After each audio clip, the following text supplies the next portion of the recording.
Hello everyone, welcome back to another video of Tactical Law. I hope you are all doing great. आज हम बात करेंगे LLM entrance exam जो कि conduct करवाया जाता है through CUET, through CLAT, ILET and ILI की। आज हम बात करेंगे सिंगल्स की जो पब्लिकेशन होती है उसकी जो LLM की बुक होती है उसका रिव्यू करेंगे हम आज। उसके अंदर क्या क्या कंटेंट्स आता है, क्या क्या मटेरियल हमें प्रोवाइड होगा, उसके बारे में हम बात करेंगे। तो सबसे पहले ये बुक दो पार्ट्स में डिवाइड है। पार्ट ए में हमारे आ जाते हैं कॉन्स्टिट्यूशनल लॉ, जिसके अंदर हमें मिलेंगे making of Indian constitution, salient features, preamble, citizenship, fundamental rights, directive principle of state policy, fundamental duties, union and state executive, parliament and state legislature, union and state judiciary, distribution of powers between center and state, freedom of trade, commerce and intercourse, emergency provisions, the amendment of the constitution, some significant amendments, election commission of India और miscellaneous questions। और यहाँ पे best बात इस book की ये है कि यहाँ पे जैसे ही कोई टॉपिक कवर होता है, जैसे फॉर एग्जांपल कॉन्स्टिट्यूशन सब्जेक्ट हमारा कवर हो रहा है, उसी के साथ साथ हमें MCQs वगैरह भी देखने को मिल जाते हैं और साथ ही में उसके आंसर्स भी देखने को मिल जाते हैं। और सेकंड सब्जेक्ट हमारा आ जाता है ज्यूरिस्प्रूडेंस, जिसमें कवर होता है हमारा nature and definition of law, schools of jurisprudence, theories of punishment, sources of law, rights and duties, legal personality, possession, ownership, और फिर से वही मॉडल क्वेश्चन पेपर्स, MCQs वगैरह और उसके आंसर्स। इंटरनेशनल लॉ में आ जाता है हमारा nature and definition of international law, scope of international law, codification of international law, nature of international law, subjects कौन से होते हैं हमारे, sources of international law, relationship between international law and municipal law, law of sea, human rights, state succession, recognition of states, intervention, the United Nations special agencies, और इसी के साथ हमें MCQs देखने को मिल जाते हैं।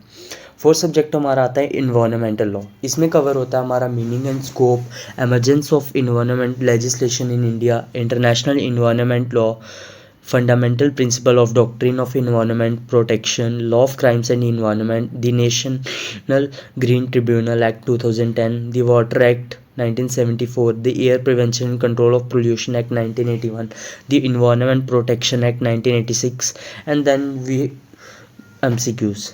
फिर आता है हमारा क्रिमिनल लॉ। इसमें आ जाता है हमारा general principles of criminal liability, constituent assembly elements of crime, offences of strict और absolute liability, group liability, unlawful assembly, general exceptions, abatements, seditions, offenses against the public tranquility, false evidences, offenses against human body, offenses against property वगैरह वगैरह। फिर हमारा subject होता है law of contract. इसमें contract के बारे में बताना है, एसेंशियल एलिमेंट्स बताता है, प्रिविटी, मतलब कि प्रॉपर इन्होंने शॉर्ट नोट्स में बताया हुआ है हमें कॉन्ट्रैक्ट क्या होता है, एसेंशियल एलिमेंट्स वगैरह क्या होता है, वॉइड एग्रीमेंट क्या होता है, contingent contract, discharge contract, quasi contract क्या होता है। देन हमारा लॉ ऑफ टॉर्ट्स आ जाता है, उसमें भी nature and definition, essential elements, जो कि हमें हेल्प करेगा CUET क्लैट के एग्ज़ाम में, वो सारा कुछ बताया हुआ है। फैमिली लॉ, उसमें हिंदू लॉ के बारे में बताया, मुस्लिम लॉ के बारे में बताया, क्रिश्चियन मैरिज एक्ट के बारे में बताया, स्पेशल मैरिज एक्ट के बताया, और उसमें MCQs दिए हैं। देन उसके बाद हमारा आ जाता है law relating to children and women. इसमें sexual harassment of women at work place के बारे में बताया हुआ है। Then protection of children from sexual offences, protection of women from domestic violence act 2005 के बारे में बताया हुआ, और कुछ MCQs के बारे में बताया हुआ है। देन उसके बाद हमें बैंकिंग लॉ के बारे में बताया हुआ है, जिसमें bankers books evidence act 1891, negotiable instrument act बहुत ही इंपॉर्टेंट है जो, उसके बारे में बताया हुआ है, इंश्योरेंस लॉ के बारे में बताया हुआ है, बैंकिंग रेगुलेशन एक्ट के बारे में बताया हुआ है। देन क्रिमिनल लॉ 2 में जैसे CRPC के क्वेश्चंस जो पूछे जाते हैं उसके बारे में बताया हुआ है, इंडियन एविडेंस एक्ट के बारे में बताया हुआ है, जुवेनाइल जस्टिस के बारे में बताया, मनी लॉन्ड्रिंग के बारे में बताया हुआ है, सिविल लॉ में आ गया हमारा CPC के बारे में बताया हुआ है, TPA के बारे में बताया हुआ है, आर्बिट्रेशन के बारे में बताया हुआ है।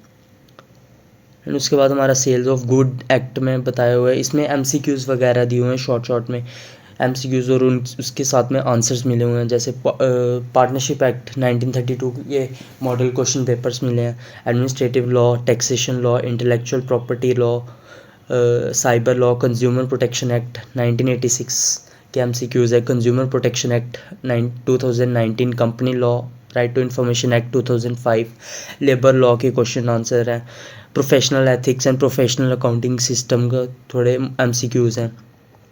एंड पार्ट बी में हमारा आ जाता है प्रीवियस ईयर क्वेश्चन पेपर्स, जो कि हमें 4-5 प्रीवियस ईयर क्वेश्चन पेपर देखने को मिल जाते हैं, जो कि क्लैट में पूछे गए हैं या फिर CUET में आए हैं या फिर आईलेट के एग्ज़ाम में आए हैं। अब जो हमारा फाइनल रिव्यू ये है कि ये one of the best books है अगर आप LLM की प्रेपरेशन कर रहे हैं तो। उम्मीद करता हूँ आपको ये रिव्यू पसंद आया होगा।